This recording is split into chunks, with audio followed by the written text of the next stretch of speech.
A letter from the sergeant's desk for the 6th of May, 2020.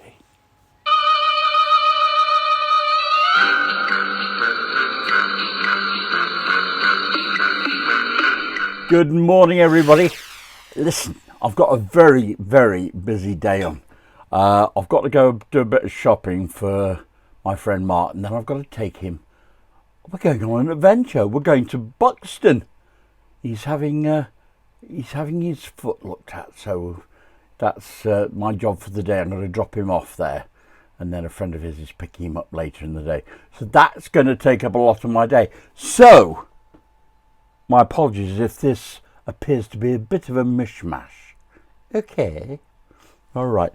I thought I'd start off about my mum. Oh, she was just a wonderful woman, I'm going to tell you, the reason this is sparked off, I'll come to at the end, but over the course of my life, this is not all true, but she taught me to appreciate a job well done. She used to say things like, if you're going to kill each other, do it outside, because I've just cleaned the floor. Or religion, she taught me religion. You better pray that'll come out of the carpet.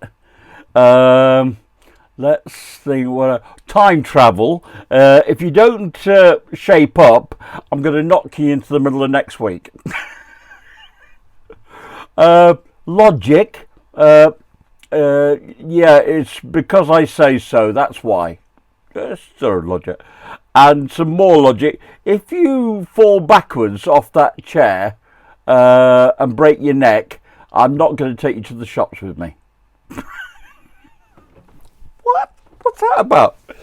Then there's always she insisted that I have the gift of foresight. Make sure you've got clean underpants on. You never know when you're going to be in an accident. Just wonderful advice, isn't it? Then there's she taught me the sense of irony. So keep crying and I'll give you something to cry about. That's what it's about. She taught me the science of osmosis. Keep your mouth shut and eat your supper. She taught me contortionism. Will you look at the dirt on the back of your neck? And she taught me stamina. You can sit there until all that broccoli has gone. The other thing was that as we were are you familiar with this road sign? Well, during the course of my childhood and all the way through my life, now I don't know whether she genuinely thought this, but she said it enough times to us to make me believe that was the sign for a suitable place to pull in for a picnic. You may or may not know, it actually means it's preparing you for a permanent deviation in the road and preparing you for things like double yellow lines and things like that. But it's a bit of a strange sign. But anyway, so on I trotted into my life. I managed to get through my driving test without having the picnic matter coming up. But what happened was, I was on my police driving test. I've been in the police about 18, just over a year it was, and I went on the driving course, and we're going down the road, and the sergeant who was instructing us points at the road in front and said, what's that sign for, officer? So I said, oh, Sarge, that's to show where you can have a picnic. Well, he thought I was taking the piss, but I genuinely thought that's what it was. So from that point on in my life, I realised what it really did mean. But there you are, God bless. I mean, she was a wonderful lady. My father had spent the most of the war playing silly buggers with motorbikes up in Northern Ireland, guarding against invasion from the south. So when D-Day came along, using the Royal Welsh Fusiliers, he eventually got he got into France a few days after the actual D-Day, and made his way up to Caen. They got into a bit of a bottleneck, and some German forces stopped him. And I've never really got to the reason of how it happened, but he got shot or got some shrapnel in his arm here. Okay, so obviously no bloody use to man and beast, so he gets shipped back to Blighty and taken to an officer's convalescent home up in Harrogate, and he had his arm stitched to his tummy.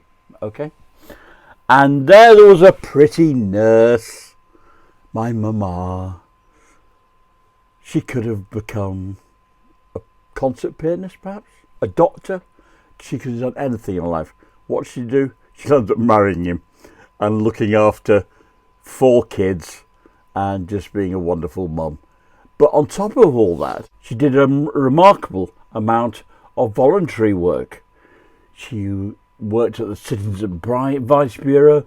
She was on the committee organising the music festival in Macclesfield. She was a probation, a parole interviewer at Style Prison, and she met a couple of interesting people there. But a wonderful lady, much missed. And so my friends in the force tell me that burglary rates have plummeted, and but it's still good to see that householders are being considerate and they're giving notice to those who are thinking of breaking in. Okay, just a quick one here. How good is your eyesight? Can you tell whether this lady and her horse are coming towards you or going away? See what you think. Not easy, is it? Not easy at all. Yeah, you see. Yeah. Heard on Have I Got News for You that Cadbury's have spent a small fortune redoing their packaging. I mean, I don't know what the money is involved. You're talking probably 6 figures. And they've changed from this to this. Sorry, did you miss that? I'll just do it again. From this to this. Yeah, a lot of money. But I've now heard of how they've managed to pay for it. And this is how. Hiya. I feel like a piece of chocolate and Elaine says I can't have any. So, in front of me I've got a bar of chocolate with 24 segments.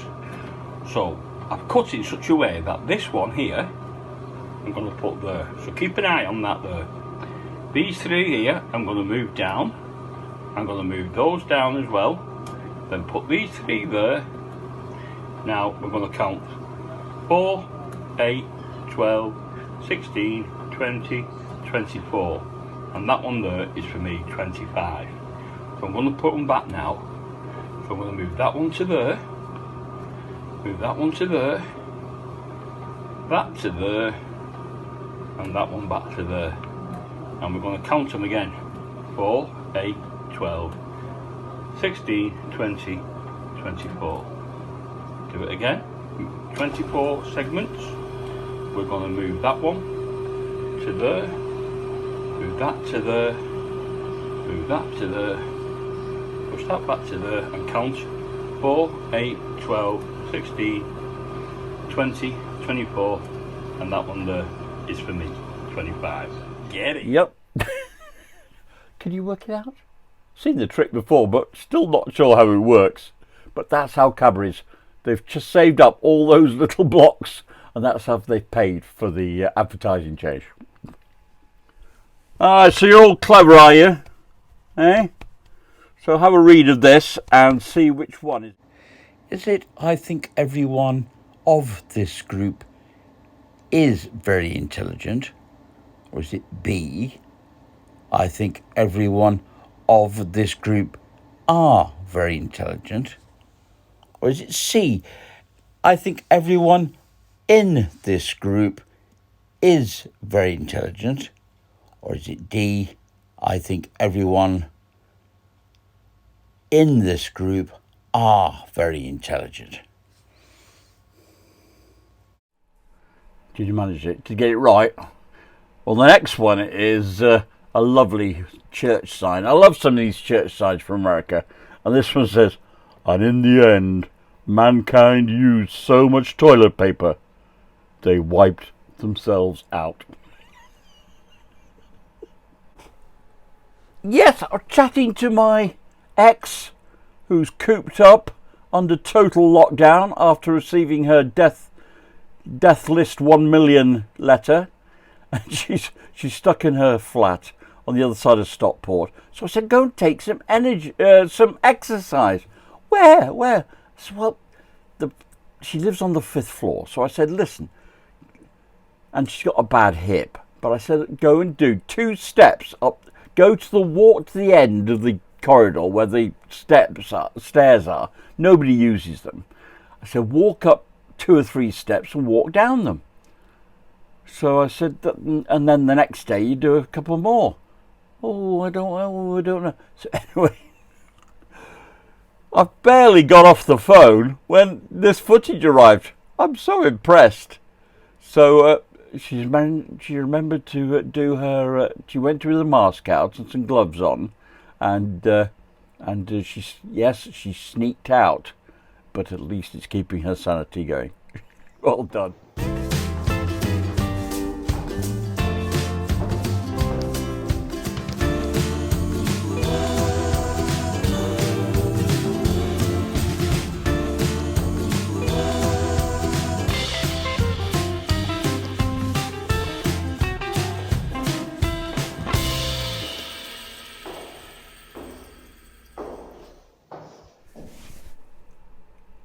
When you were a kid, did you ever play with guns and cap guns and the smell of that? So you will be able to smell this picture.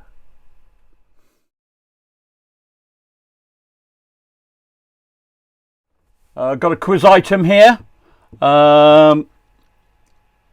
Choice of 4. Which one of these is the woman's husband?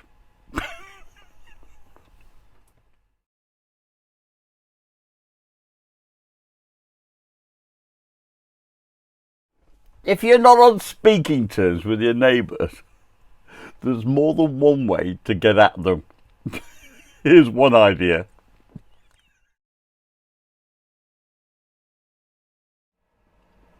Well, we've got another question and answer from the chase. I quite enjoy those, so I'll bring you those.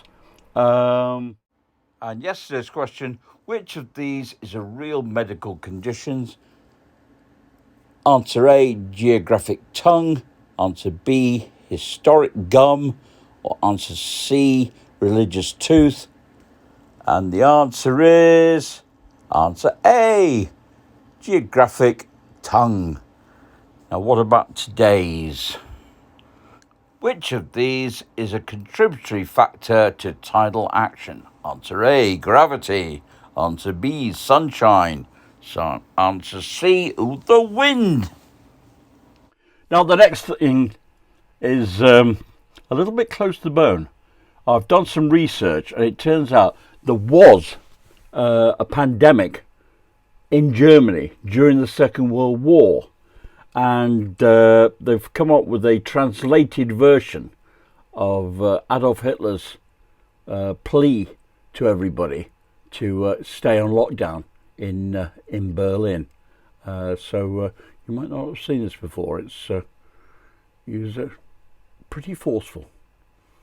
If there's some fucker next to you, just keep your distance. Keep your fucking distance. 2 meters. 2 fucking meters. I'm fucking sick of telling you. I'm telling you till I'm blue in the fucking face. The sooner you behave, the sooner the fucking pubs will be open.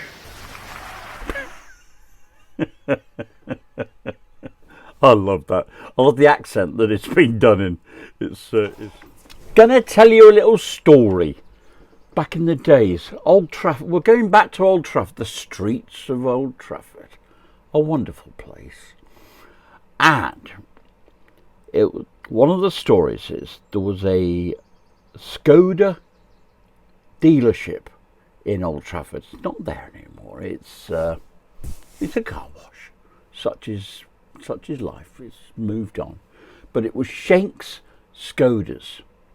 And Mr. Schenk was a well-known local politician, I believe, and he lived on Seymour Grove. And he lived at two semis that were in one. And they're still in one now, which I've discovered on Google. A lovely house. Anyway, what it was if the alarm was activated at number Seymour Grove, you didn't need any more notice. You got there as quick as you could. Reason? The first officer at the door got presented with a bottle of spirits. Now this was there was no need for this incentive. The local constabulary were a very diligent lot. And we would have been there in 2 shakes of a lamb's what's it. But the little bit of an incentive to get there quickly led to the sound of squealing tyres all over Old Trafford. Oh, hang on a minute. Oh, Mr. Shank's alarm's gone off again. Yeah, in all my time in Old Trafford, I only patrolled there for 18 months, 2 years. But I managed to get to the alarm once, first, and I got a bottle of Navy rum, dark rum. I remember it was with a yellow label on the front. I don't know if I can find a picture of it to match, but that'll do. So that was the legend of... I'm not suggesting that everybody does this, because we don't want to be putting temptation, and you wouldn't want a police vehicle accident on your conscience. Well, that's all today, folks. It's been a bit of a hodgepodge and a mishmash, but it's been quite fun. It's cleared a lot of the debris out of my photo album. Hopefully I'll have something left for tomorrow. If not, I'm going to have a rest. So it'll be a one line. Yeah. The Rambler has gone to have a rest, and he will be back in due course. Goodbye. All right. So, look after yourselves, look after each other, and don't forget what the little pig says. That's all, folks.